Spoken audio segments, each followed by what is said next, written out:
Yes, this was working earlier, but it's not now. So we're just doing this as mine. So before we begin, if everyone would please double check their cell phones, make sure that you have the volume turned either completely down or off, however that's available on your phone.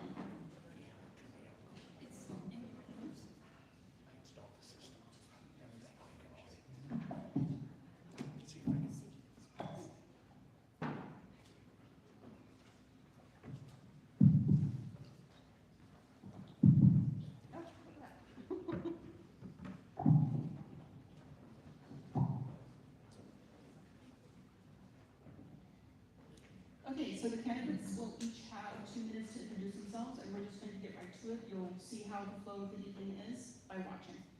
Candidates, welcome to the debates, and if you would please start as the incumbent, Mr. Commissioner Robert Rosenkrantz. I'm going to start with a really relevant and timely issue. 5 years ago, before I became county commissioner, I produced this vision for Pend Oreille County. Manufacturing that used our highly skilled workforce, our natural resources, called it the Inland Center for Manufacturing Excellence, and Northeast Washington Center for Resource Technology and Innovation. Last night at midnight, that vision took a giant step towards becoming reality.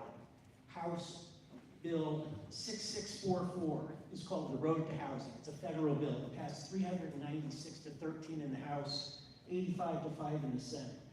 This provides the opportunity for Pend Oreille County to revitalize its economy, create desperately needed jobs, build housing that's actually affordable, and use our natural resources in ways that produce value in environmentally positive ways.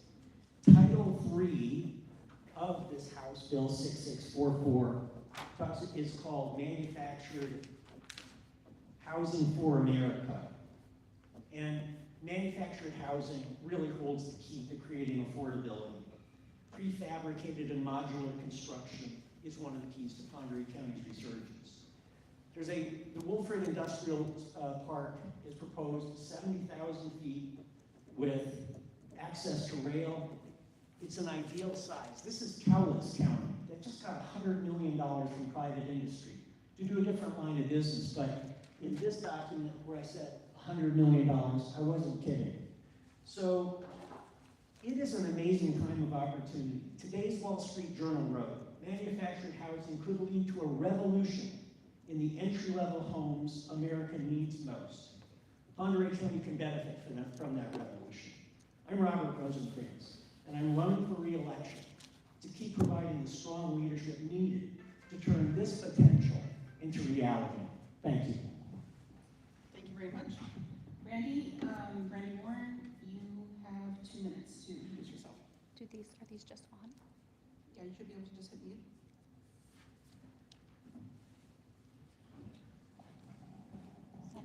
Is that it? Hello? Is it on? I don't think it's on.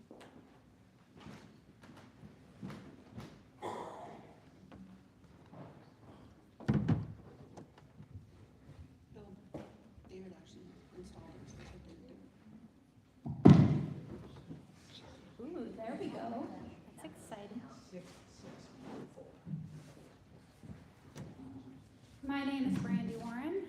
It's really nice to look out in this room and see so many faces that I know and love in this community.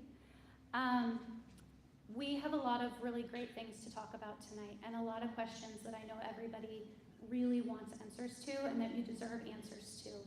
But the thing that I would really like to ask is, who should be making those decisions for Pend Oreille County?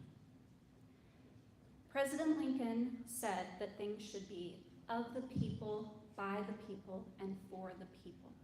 And I think we even take it a step further and we say government should be among the people, right? How the county goes is how the Warren family goes. I'm invested in this community. My husband and I have been here for over 20 years. We've raised our family here.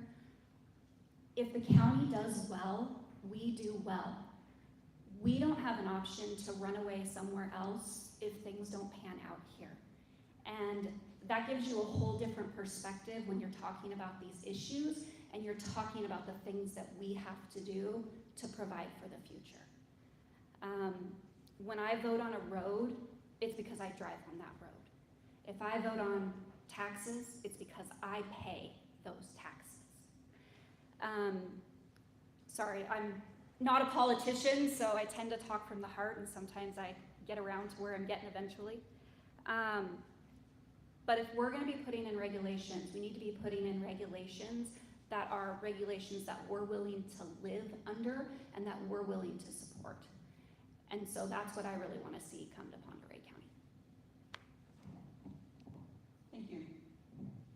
Do I do anything now? Just mute. And just keep it with you. Okay, just keep it with it.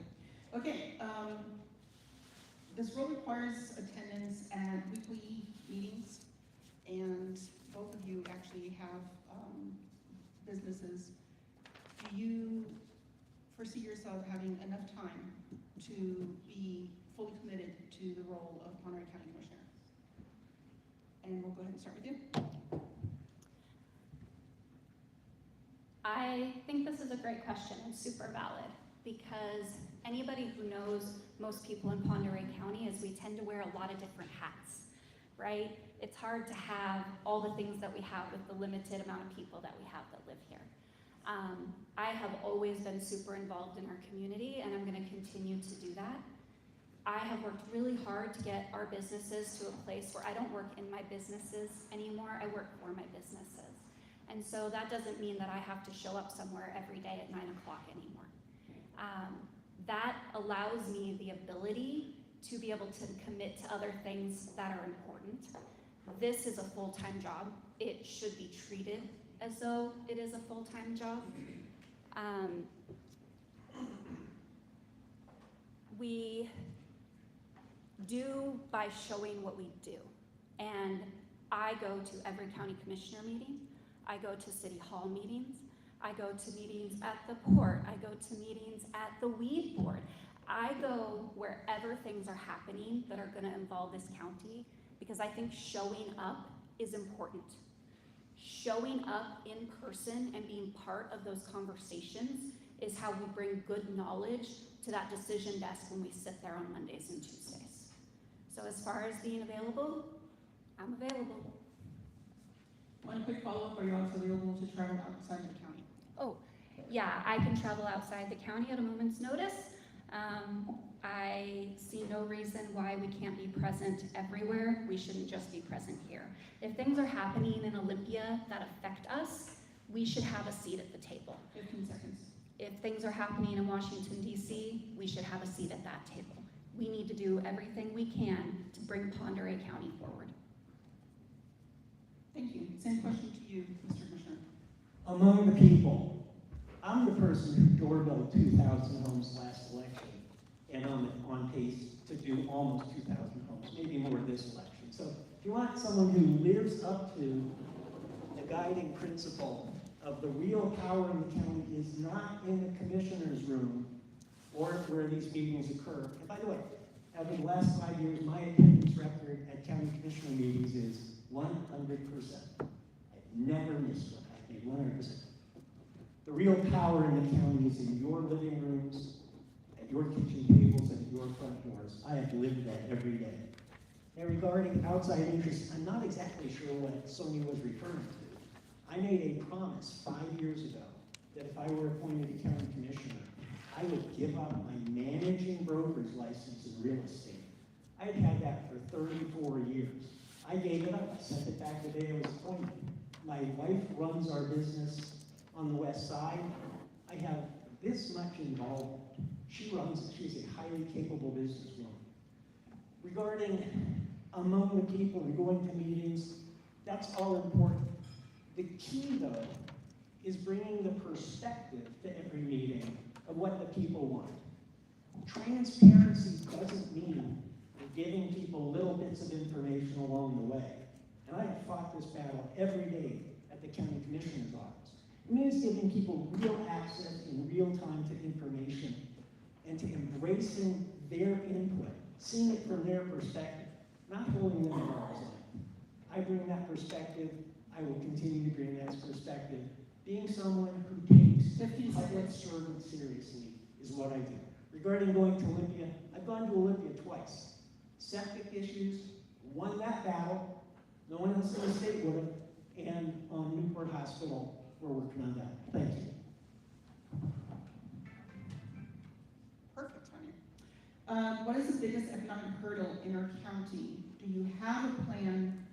Overcome is perhaps too strong a word, but do you have a plan to at least begin facilitating improvement and change? And what do you see as a future for Pomeroy County economic-wise? Mr. Commissioner. Spoke about that early on, that House Bill 6644 passed at midnight or something, it became law at midnight last night. That's a game changer. I love having this event today because I am simply floating on a cloud at how big a difference this can make. You have across the board all kinds of economic development interests saying, this is the key to affordable housing so people can afford to stay here, to resource technology development that respects the environment, creates jobs and creates value along the way, and gives our people a chance to have jobs that keep them here. Oreille County, I don't have the newspaper clipping with me, of all 39 counties in the state of Washington, Oreille County over the last, I think the data set was 2 years, has experienced the greatest growth in the number of people under 18 years old. We have to build an economy that lets them stay here. We don't want them moving out because they have to. We want them staying right here. So housing that's affordable and modular and prefabricated housing is the key to future affordability, while creating jobs, while respecting the environment, while using our natural resources, while giving people a way to make money that produces value for the rest of the state and the country. I'm all about that, and that's the reason I'm running for re-election. Thank you. I love how excited Robert is about this, and this is the kind of things that we should be excited about. We should be excited about housing. We should be excited about development. We should be excited about working with our partners, working with our economic development. My biggest takeaway from all of this is that why hasn't any of it happened in the last 6 years? Why for 6 years have we not seen bigger economic growth? Why are we still sitting at the same table 6 years later and saying, we really want to make housing happen. We really want to build jobs for our young people. But for 6 years, those young people have been leaving to go other places. For 6 years, we have not seen any major businesses come into this area that are providing the kind of jobs that he's talking about. And I hope that this turns into a huge thing.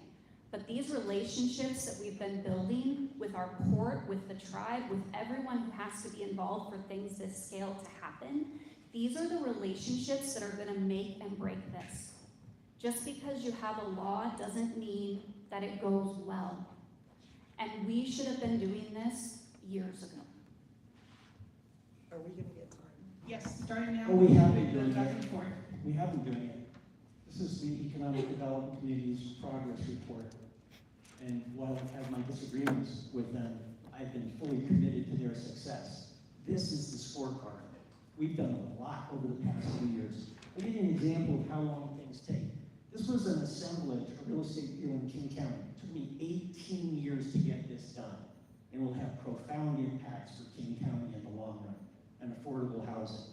Things don't happen overnight, but there's been a lot that has been happening, and I am proud of our track record and my track record in making this happen. The other part is, yes, partners are vital. Also the partners with people who are actually going to come in and stand up the businesses. I've had many of those conversations already. So there's a lot happening that may not be visible, but it is happening. And you have 1 minute. I'm glad Robert brought this up because this is something that the port should be so proud of that they can't shut up talking about it. For every county .09 fund dollar invested, they produced $5.34. In 25 months, that's $2.4 million. And tell me, when you have numbers like that, why you would sit in a meeting and vote against putting the money into our economic development. Why you would say we don't want a 3-year contract. Why you would say this isn't worth it. Because these are business numbers. These are numbers that say this is worthwhile and this is worth putting our effort into. 15 seconds. For me or for me? You have 30 seconds. 30 seconds. Okay. And the answer to Brady's question is, I have 100% confidence in the Port and Economic Development Committee. I have said that publicly. The contract itself should be lined up to synchronize with the state contract. The state contract goes 1 more year. It is prudent to have oversight to make those two contracts line up with each other. So I have publicly said I support the Port and I'm proud of their efforts. And I've said, from a prudent oversight perspective, it does not make sense because things happen. Organizations change. That's my reason. 5 seconds. Okay. Brandy, you have 30 seconds. You do support the Port on some days, and then on other days, you go and try to do the exact opposite. You push so hard to get this contract moved away from the Port, and I cannot believe you can sit here with a straight face and say these things. You are talking about people's livelihoods. The Port isn't just an organization, it is people who are depending on paychecks and need to know if they have a job in 3 months. 5 seconds. Okay, so I'll respond. In this current cycle, I have made 0 opposition to the Port. Your statement is false.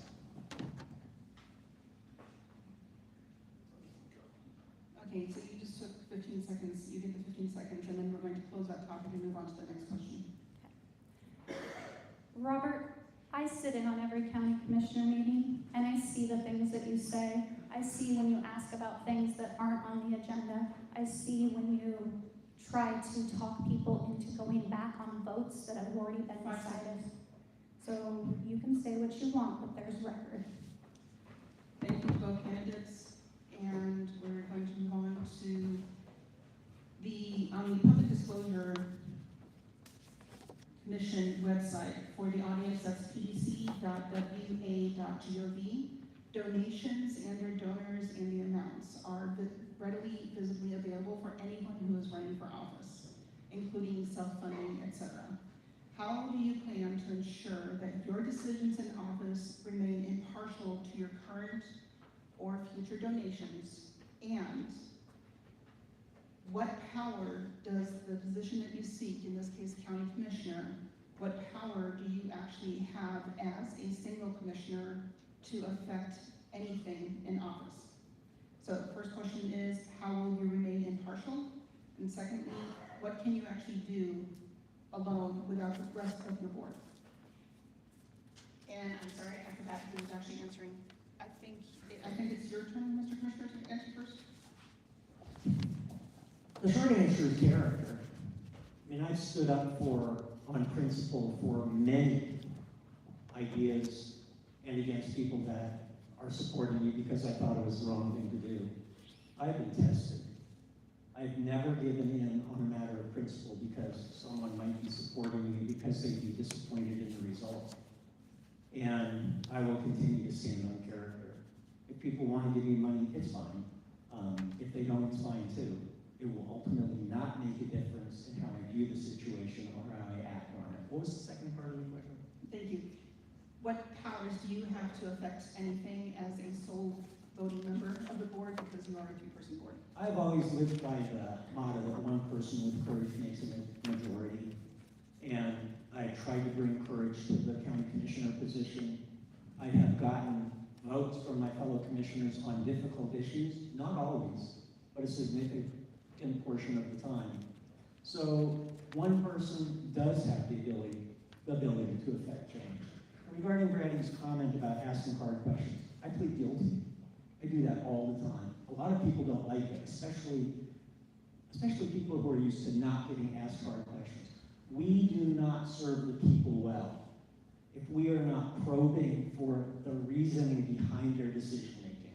If we accept everything they say at face value, we have failed as leaders. Leaders ask hard questions. I do, and I will keep asking hard questions. Thank you. The question again. Yes. I feel like we kind of got off on the. In short, how will you ensure that your decisions once in office, if you make it to office, will remain impartial to whoever your donors may have been, because they are readily available on the PDC website? And what powers do you have as one voter on the board, on the three-person panel? As far as the transparency goes, I mean, when we sign up to do this, we pretty much sign up to put all our information out there. The PDC allows you to pick full reporting or mini reporting. I picked full reporting because I have nothing to hide. I am okay with everybody knowing where every single dollar came from that helped bought a sign or buy a banner or everything that we're gonna do. I have not been actively looking for campaign contributions because asking for money is really hard for me. I grew up taught to be self-sufficient and taught that we help ourselves. I have been blessed and fortunate enough that some places have reached out and given me donations. Unbeknownst to me, some of the time on the website, which is amazing that they have so much faith and trust in you, that they want you to do these things. What was the second part? What powers do you have as you are a three-person panel and you only have one vote? What powers do you have to actually affect business relationships, taxes, preferential treatment? Is any of that available? The biggest thing it's going to come down to when you have a three-person board is the relationships that you have built. And the relationships that you have built with your commissioners, within your community, with other business leaders, with the tribe, with the port, with everyone. Those relationships are going to give you the ins to be able to discuss these things with people and come to answers that move everybody forward. I'm not interested in moving one group forward and letting somebody else fall behind. I'm interested in bringing Pend Oreille County up levels. I want Pend Oreille County to be what we all know it can be. 15 seconds, thank you. Commissioner, would you like to react? If a business were seeking to build a manufacturing plant in the county, what ability does your office have to recruit such an industry? This is related to the previous question, but this is your opportunity to be a little bit more specific about what you can do as in the commissioner position. It's me? Okay.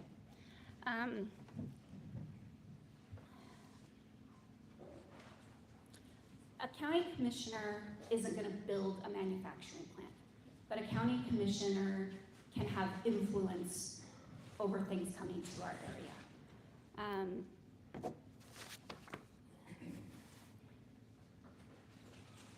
Companies come where they're wanted, not where they're told to go. And the best thing we can do is, in Pend Oreille County is show businesses that are looking for places to be that we're ready and that we're willing to be here and we're willing to have them. We can do that through planning, we can do that through zoning, we can do it through a lot of things that we need to spend more time on. But we show them by being that. Businesses aren't gonna come and say, man, that's a great place, but they don't have the infrastructure. Man, that's a great place, but they don't have the roads. Man, that's a great place, but they don't have the housing. They're looking for places that are open and willing and ready for them to come in so that they can have a good work base and have a good living area for the people that are gonna work for them. Pend Oreille County has everything that a potential business development entity wants. We have smart people with real marketable skills. We have natural resources.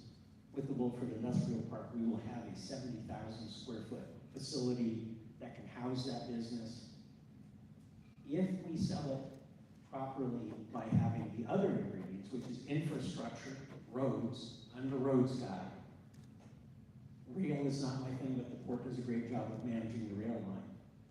They will come and look, if we ask them, I used to be the development manager for a company that was national with small apartment units all over the country. I went to, I think, 40 cities and met with development staff.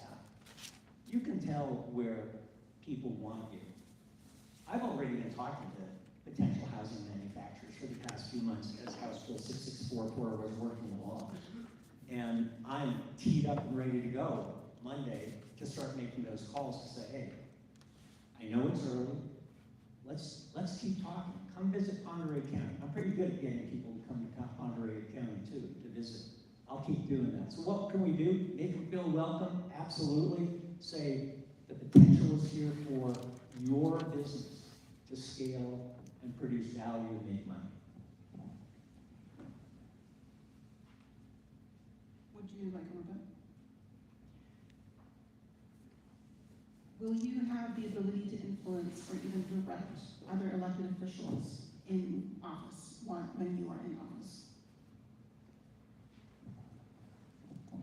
I got Jamie Peterson, the single most powerful person, a politician in the state of Washington, to come to Oreille County.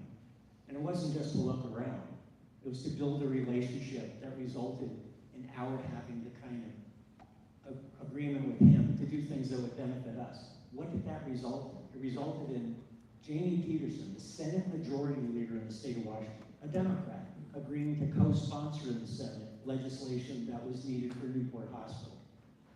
Got Andrew Engel, Republican 7th District legislator, to sponsor that legislation. I mean, he had a few people ask him, but when he saw that Newport Hospital was front and center on this, he said, okay, so I'll build those relationships. Building relationships goes beyond just the political front. Also, before I went to Olympia on the septic bill, reached out to a lot of people on the State Board of Health and offline talked to them and found out, what their interests were and how we could work together. That's how you get things done. Not everything happens in meetings and is visible.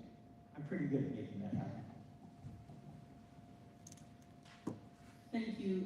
You answered the influence, the direct. Are you able to direct other elected officials, for instance, within the county as a commissioner? Yes. A number of votes that we've had that in the commission were 3-0 on hot topics, and I've gotten my fellow commissioners to go along. So the influence that's needed to get things done, I've demonstrated it. I'll give you an example. On the septic bill, got my fellow commissioners to go along. On providing $47,000 in due diligence money for Connexia Village Apartments in Nettleton Falls. That was real money. Got them to go along 3-0. I can get it done.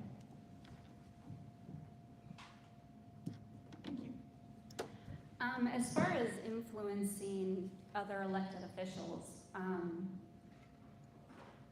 the elected officials are there because you all put them there. They're there because you trusted them to do a job. Sheriff Blakesley doesn't report to the county commissioners. He works with them. Your auditor is the same way. Those people are there because you voted them in and you trusted them to do the job you're putting them there for. It's awesome to sit down and have a vote and have all three people be on board for it, but each of those three people wasn't voting because they were influenced by a certain person to vote that way. They're voting that way because that's what constituents in their area would want. That's the job. That's the goal. The goal is to be so immersed in your district to know what your friends, what your neighbors, what your acquaintances would want you to do in those situations. When I sit there and they're like, we want to do this, okay, great. How would my neighbor feel about this? Would my pastor think this is a good use of money? Would my neighbor think it's a good use of money? Would my friend that owns a business think this is a good use of the money? Every person that's sitting in that room is responsible to the people that they're representing. So influence only goes so far. You can have great influence, but at the end of the day, it comes down to being responsible to the people who put you there. 30 seconds? 1 minute, yes. 1 minute. Great. The fact is, the buck stops with the county commissioners. That's one of the reasons to ask hard questions, even of other elected officials who have been put in office by the people. It is not enough to say, well, they've been elected, so whatever they want in their budget is fine. It always comes back to this: the real power in the county is in your living rooms, around your kitchen tables, and at your front door. I live that. About getting other elected officials to support using money. My district includes Newport. So in 2023, when Newport thought it might have a problem at some time with its water supply, I got John Gentle and Brian Smiling to agree to support this use of $46,000, I think it is, to clean Newport wells. A year later, turned out different wells stopped producing in Newport. It's darn good that I have been able to get John and Brian to go ahead with this. Newport could have had a real water problem. Vision requires a leader to look ahead to what might happen and not just accept the status quo. And in terms of influencing other people to go along with you, this is proof of that.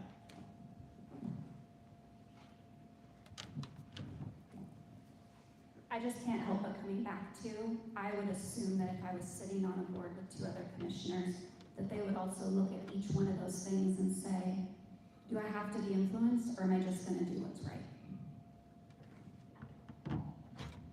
Technically, you have a 30-second rebuttal if you would like. I'll simply say, it's not always easy to figure out what's right.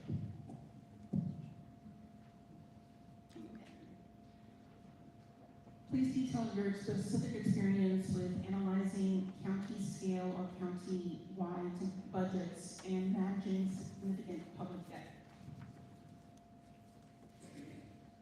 And that actually starts with you. Is it me? So before I came to Newport, I managed banks for Wells Fargo. I was the person they sent in when things weren't good. So when things weren't good, I went in and I fixed things so that they were better, and then I moved on. I got here in a really weird way. I broke my ankle, was on bed rest for 6 months, couldn't stay in my apartment by myself, and my parents had just moved here, and I fell in love and bought a house on bed rest, and that was the end of the story.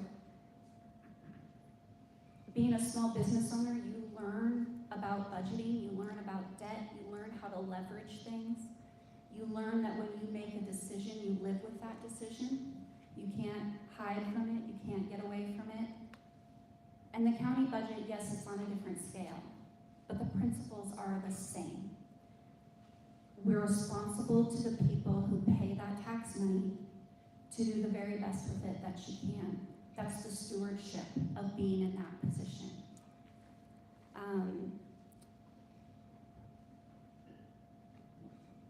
Budgets don't intimidate me. I'm fascinated by numbers. I have been fortunate enough to get to sit down with the county finance manager. I've been through the budget from page 1 to the end. I'm fully versed in being able to do this and do it well. I don't do anything part way. I go 100% all the time, 120% if it's my husband who asks. So I'm putting the effort in now to learn this budget and to learn how all of these work so that when I become your commissioner, I can sit down and start the job on day 1. I have a pretty broad background in budgets. Let me see if I can run through some of them. I actually, somewhat late in my career, I was the real estate acquisition developer for King County Housing Authority. And that meant any development deals went through me. And sometimes the numbers didn't quite line up with what I thought the housing authority should do. And it would result in things like me taking it to the board and to the senior staff and saying, we shouldn't do this deal.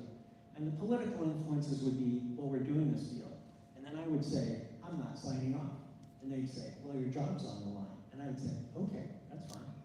And then it would result in emails like this one. Please review the attached. Robert's initial instincts have been validated, but this means the deal will come off the tracks for a while. This one is what it means to ask hard questions and to show character, to stand up. I had 9 people between the board and senior staff saying, Rosencrantz, you're done, get out of here. And I said, it's okay, I'll move on. They didn't wind up firing me for that. The reason I got to Oreille County 9 years ago, regarding, you express your values by where you spend your time. I've spent my last 9 years here, and so has my wife, so I'm pretty invested in the county. What brought me was the Northwest Association for Housing Affordability, which was going broke. I had a year to fix it. It was hard. I did. I was also hired by a number of firms over the years, some of which gave me budget authority for review. One is the Northwestern Mutual Insurance Company. They're a big company with high standards. Auditing a $100 million deal is no different than creating a $50 million budget. That's my experience. I get things done. I was hired by Lehman Brothers, a Wall Street investment bank, to handle all of their Northwest. Budgets come down to every line matters to somebody, and we have to listen to everybody. Thank you. Did you want to rebuttal, or can we move on? We can move on. Do you have a plan for involving the next generation, getting the youth interested, not only in progress here, in maybe contributing to it, but also in getting them interested in politics rather than exporting our youth without work experience? Yes, and one of the great benefits of loving to doorbell and meet people at their homes, John Spring, and there you have the next generation right there. One of the benefits is I often knock on the door, and the person who answers will not be voting age yet. That does not end the conversation. First, I want to know what's on their mind. They often know an astonishing amount about what's going on, and we need to know that. And then I say, you seem like someone who should stay involved, and they'll be a voter someday. I would say, can I just keep in touch with you, put your number in my phone, and talk to you later on? Most of them say yes. So I have everything from 12-year-olds to 17-year-olds who I want to get involved and who love this place, want to stay here, and who know a lot more about Oreille County than we might give them credit for.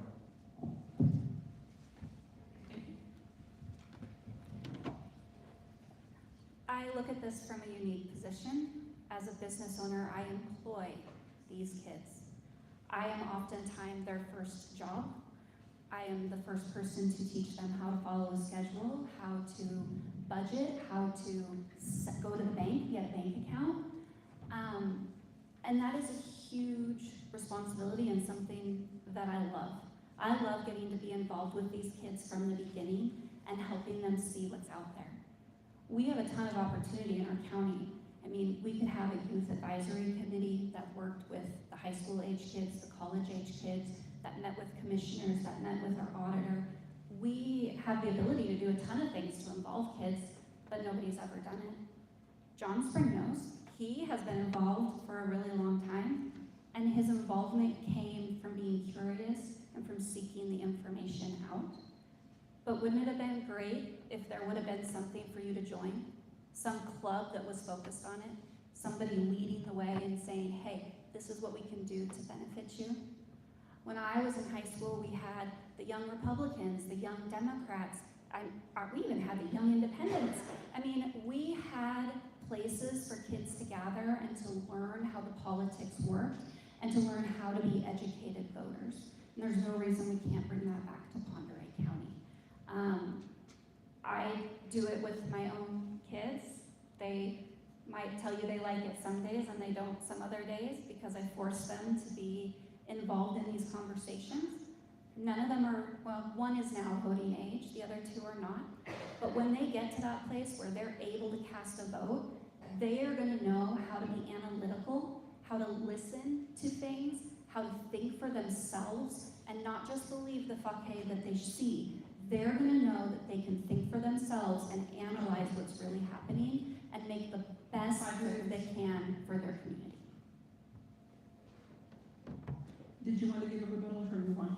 Okay.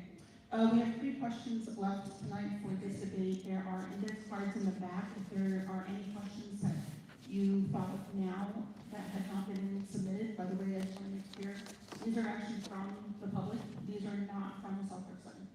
So there are index cards and pens in the back, and help yourself to water. We're going to continue with 3 more questions. So we are right on schedule. Awesome, guys.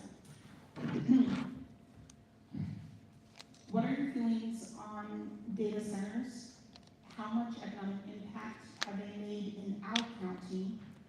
What drawbacks do they bring? And out of respect to the Pomeroy County voters, please have your answers be specific to the situation in Pomeroy County pertaining to the multiple data centers that we already have here. Please do not cite national articles that don't know where Pomeroy County is. I think I'm first. Data centers are the hot button thing for everyone right now because it's come up so fast and it's everywhere. The thing to remember when we talk about this question was specifically AI data centers is that there's a lot of different kinds of data. There's the kind of data that stores your pictures that you take on your phone.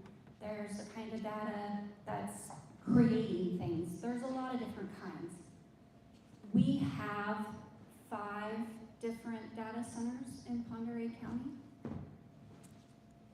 I cannot in good conscience make a statement that says I'm 100% against any certain kind of business.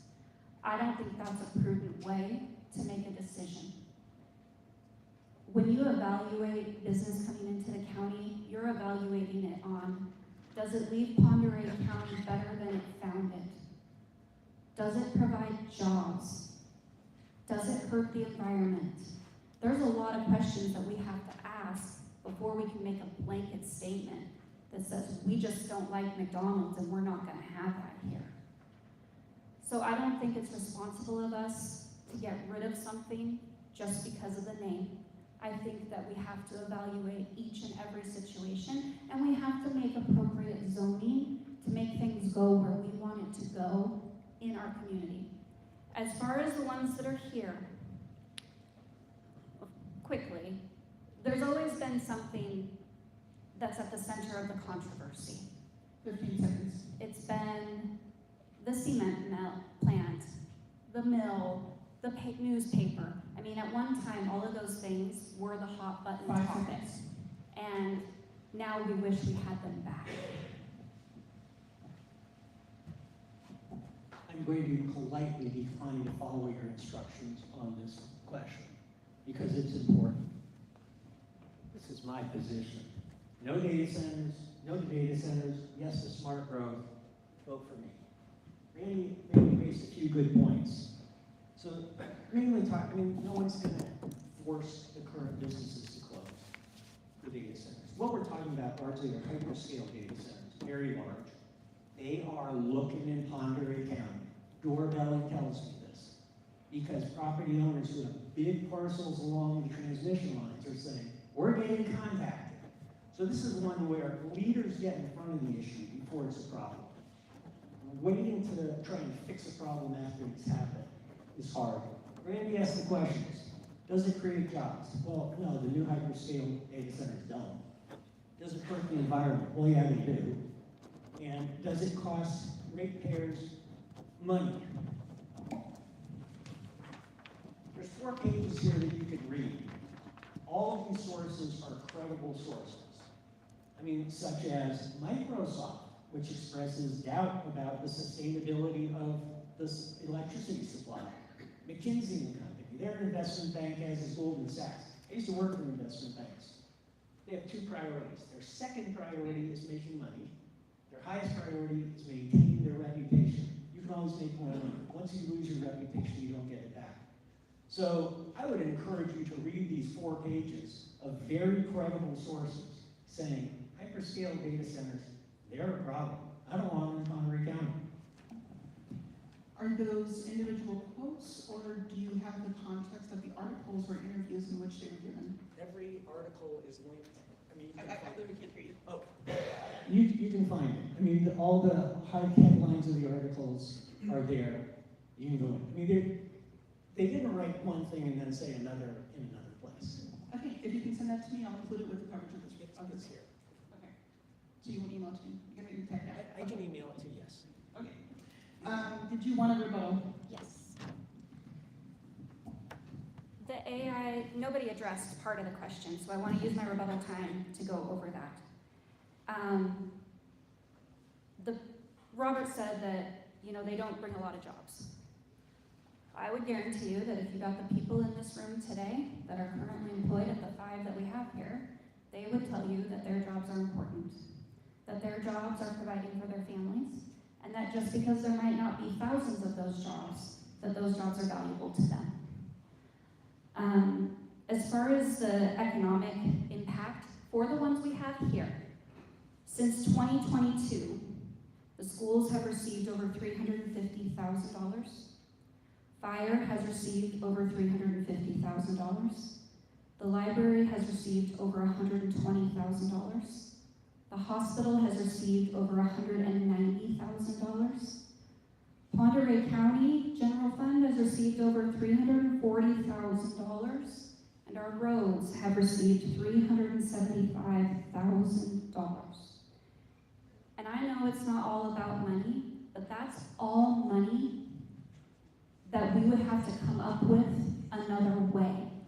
We have not set ourselves up to do that yet. So to look somebody in the eye and say, we blanketly are saying no, regardless of your proposal, is unresponsible. Would you like a rebuttal? I am saying no. Many other cities around the United States are saying no. And the fact that so many of these deals take place behind closed doors with campaign contributions that show up later. I mean, one of the articles is Facebook is giving $65 million to campaign contributions. Half the Democrats, half the Republicans to buy their way to data centers. They don't have many jobs. These hyperscale data centers, 1 million square feet, it's a handful of computer technicians and a janitor. That's just a fact of life. This, that I talked about in my opening remarks, a responsible development that respects the environment, creates real value from products that we have here, and creates jobs for people who we want to have here. That's great. The young people who have a skill set different, absolutely. And by the way, this is going to create those jobs as well. One of the articles that I don't have time to talk about is how much computer technology will evolve in manufactured housing. So it's the full spectrum of jobs that can be done responsibly. Thank you. I'm actually confused. Are you against the data centers that we have here, or are you campaigning against the Hyperscale. Thank you for that clarification. You have 30 seconds if you'd like. I trust the people that we've put into these positions to make decisions. I trust our PUD to make good contracts with any business that wants to come here. I trust the commissioners to do things that they know are right for our county. And then as far as, I think Robert's, this is great. This plan he's got with the manufacturing, it's a great plan. But it doesn't have to be the only thing. There's no reason that we can't have both. 5 seconds. We look at other places and they have multiple different revenues. So that when one is down, one picks up the slack. We do not need to be dependent on one industry. We need all of it. Thank you. In the interest of time, I'm going to combine the last 2 questions, and I believe we actually do have some questions back there. Am I seeing that right? Yes, sir. In the recent controversy, very recent, there were a lot of opinions about the increase in the general manager salary. General manager's salary at the PUD. This question is not about the PUD, but according to the question that came in, and I did not have a chance to verify this, 50% of the workforce in Pend Oreille County works for a government of some kind. They said that this is an unsustainable economy and creates a burden on the taxpayer and ratepayers. When I was in college, what feels like eons ago, we were taught that is actually an upside down economy. So one of the suggestions was whether or not there should be a salary cap on local government employees at the county or local teachers, PUD, any level, that is tied to the economic development of Pend Oreille County and no more than, for instance, 10% higher than the average non-governmental what do you think of that idea, or do you have a different suggestion? My perspective on compensation, I've had to adjust to the new reality. I made my career on, I only got paid when I got deals done. That's how I lived and how I built my business and how I fed my family. I guess the first comment I'd make is hard salary caps are difficult when you're competing for highly talented people. That's the way it is. The other comment I'd make is, and this isn't specifically to the PUD, maybe a little bit, is I'm the transparency guy. I want to bring the covers open so everybody sees everything in real time and can answer their hard questions as well. So, to tying the salaries to some formula, I can't see that happening.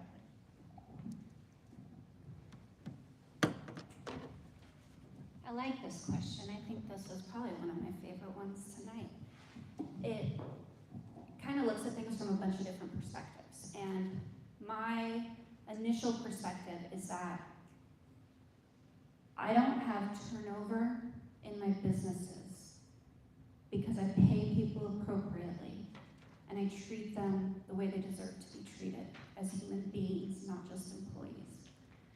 And one of the things I figured out early on was it costs a lot of money to train people to have them go work somewhere else. And anybody who's been in that position knows how frustrating it is to spend the time and the energy to train someone and to get them doing that job just the way you want it, and then they come to you and they're like, oh, sorry, I'm out. I'm getting $2 more here, so I'm gone. And now you take all that time, your time, their time, the time you paid them for, and that is a loss that you will never get back.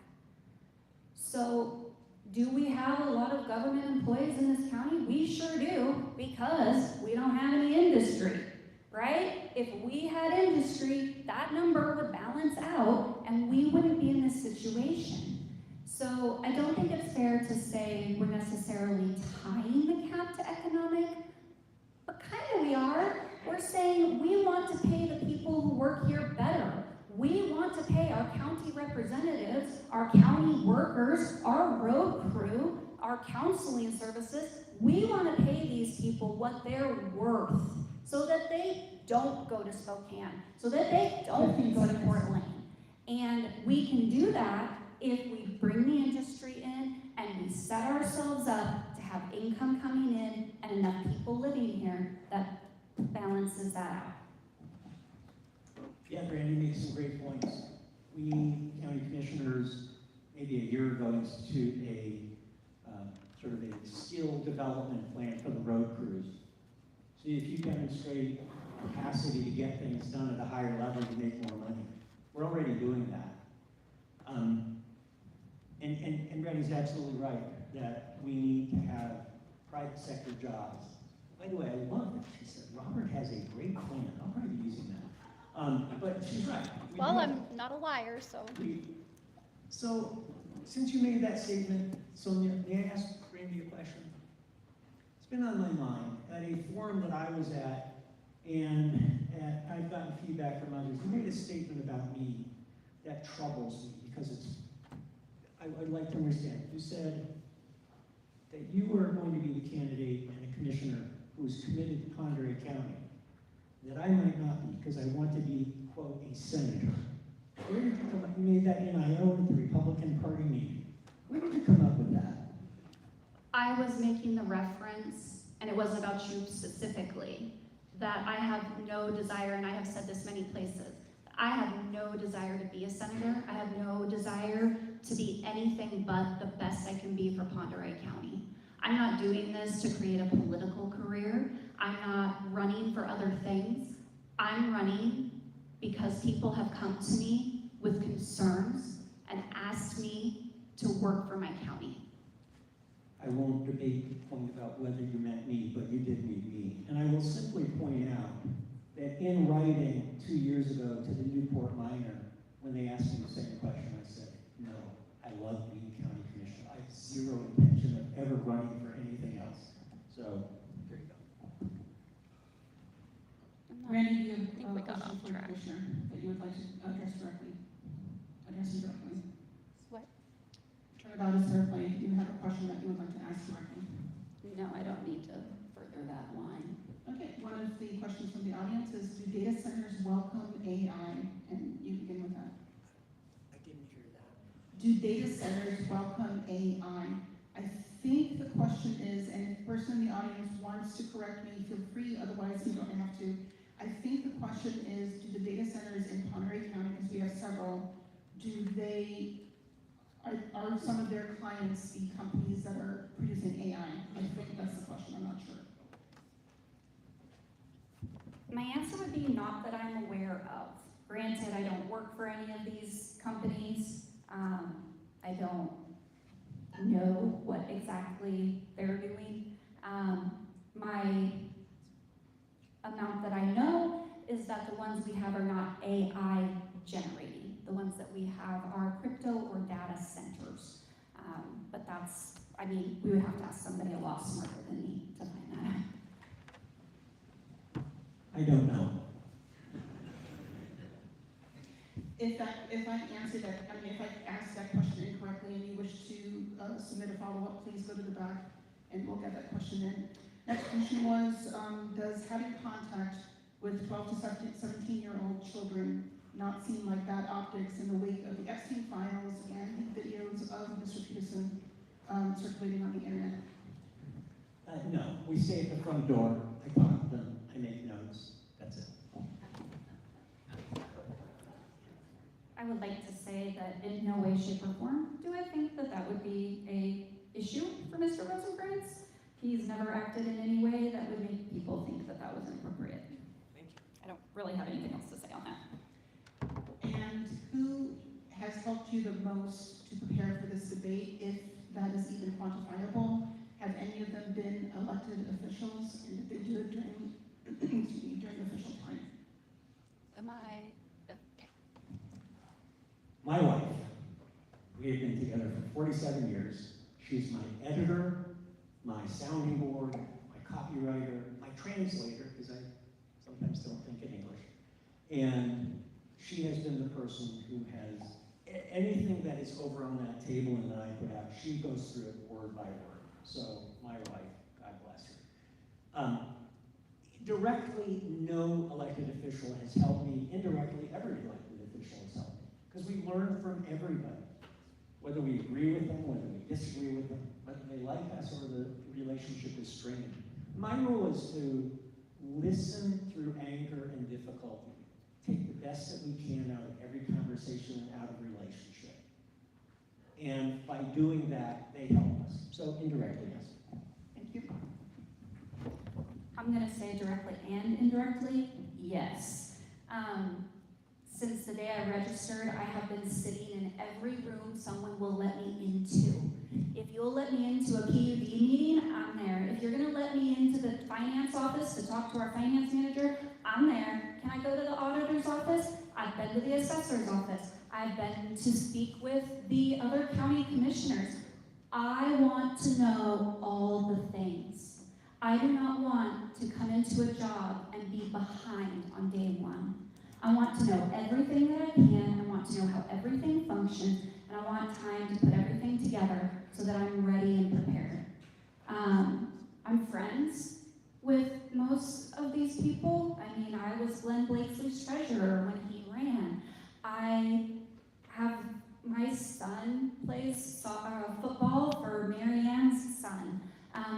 The Shannon is my neighbor across the street.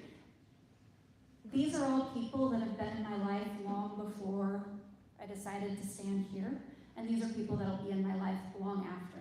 I trust their advice, their comments, all of it, and I don't think I'd be the person I am if I didn't have those things as part of making me who I've become.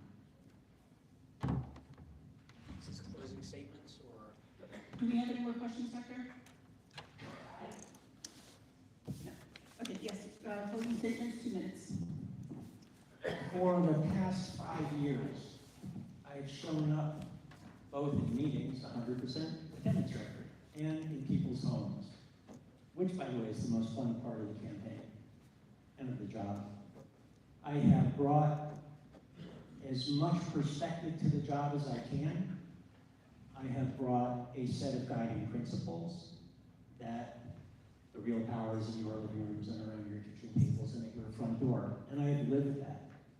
I've lived it honorably.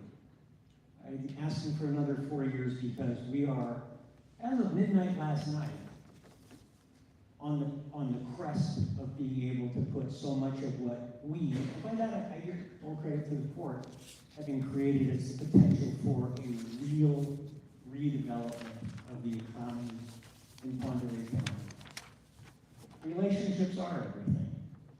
And it's not just relationships with the people that you meet at the courthouse or at meetings. One of my favorite places to doorbell is the west side of Ione.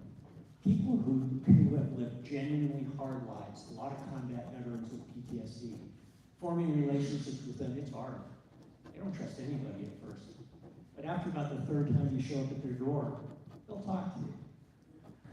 Seeing life through the eyes of people unlike you is a key ingredient to being an effective public servant. I work hard to do that. I'm wearing these shoes because I'm going to go doorbelling after this. Well, I actually might not. It'll be late. But I was doorbelling early today. I want to walk to everybody's home and ask them, how do you see life? How's your relationship with Oreille County? And I'm asking for another term to do that. Thank you. Thank you. I'm glad Robert brought up shoes, because these are new, and I really like them.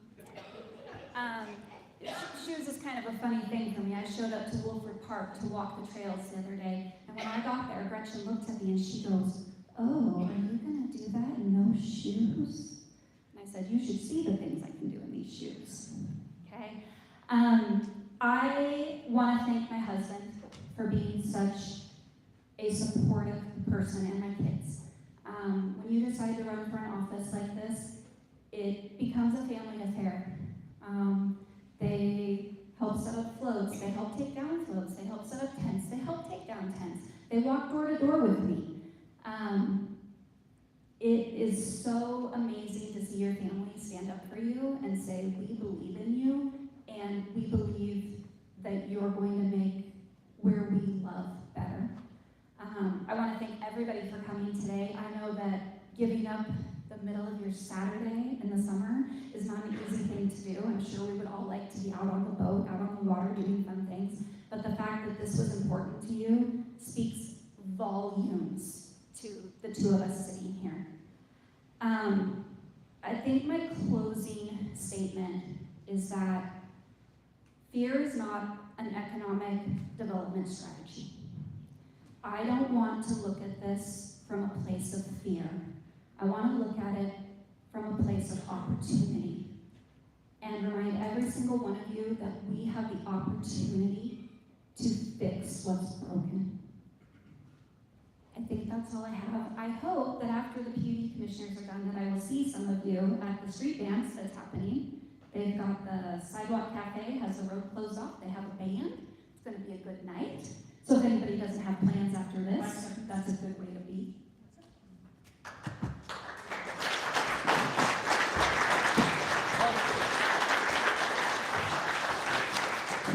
Thank you to the candidates, thank you to the audience. We did steal a little bit of your time because of the debate, but we will resume with the next set of debates at 5:30. And feel free to avail yourself of some water.